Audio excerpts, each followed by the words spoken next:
রাজধানীর আদাবরে একাধিক ছিনতাই ও চাঁদাবাজির ঘটনায় অভিযান পরিচালনার সময় আদাবর থানার ওসি জাহিদুল ইসলাম এসআই তরুণ আহত হন। পুলিশ পাল্টা প্রতিরোধ করলে দুজন ছিনতাইকারী গুলিবিদ্ধ হয়েছে। সেখান থেকে যুক্ত হচ্ছেন সহকর্মী পার্থ সাহা। পার্থ, এখন আদাবরের কি পরিস্থিতি দেখছেন আপনি, এবং পুলিশ সদস্যরা যারা আহত হয়েছেন তারা এখন কোথায় আছে?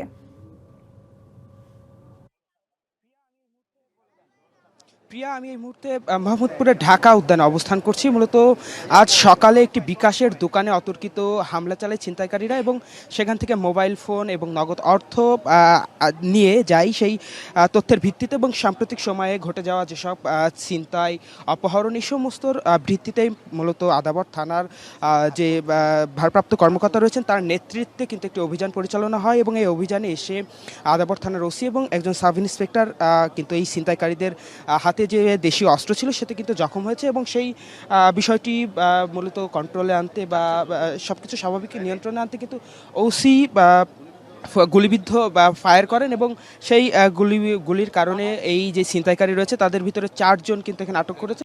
আমরা একটু তেজগাঁও জোনের ডিসির সঙ্গে একটু কথা বলবো। একটু বলবেন কি ঘটেছিল আসলে?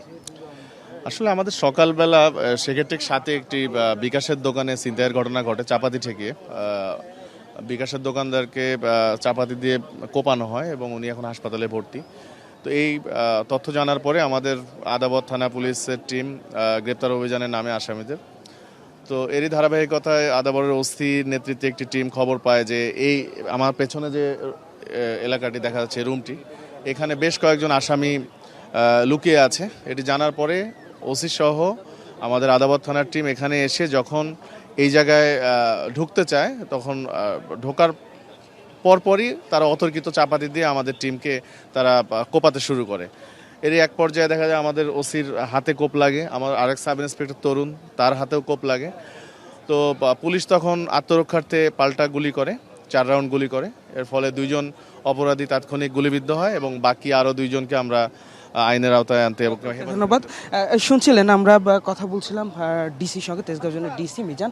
তিনি আসলে কিন্তু আমাদেরকে জানাচ্ছিলেন যে পুরো ঘটনাটা কিভাবে কি হয়েছে এবং ছিনতাইকারী অতর্কিত হামলা করার পরেই পুলিশ কিন্তু এই যে ছিনতাইকারী যারা রয়েছে তাদের কিন্তু যে ফায়ার করার মাধ্যমে তাদেরকে কিন্তু আটক করে। এই মুহূর্তে কিন্তু পুলিশের যে গাড়ি, আদাবর থানার যে গাড়ি, সেই গাড়িতে করে কিন্তু তাদেরকে এখন আদাবর থানায় নিয়ে যাওয়া হবে এবং নিয়ে যাওয়ার পরেই মূলত তাদের যাচাই বাছাই করা হবে, তাদের নামে যে পূর্বের যে মামলাগুলো রয়েছে সেগুলো এবং এই যে পুলিশের উপর অতর্কিত হামলা, চাপাতি দিয়ে আক্রমণ, সেই বিষয়গুলো কিন্তু আসলে খতিয়ে দেখা হবে।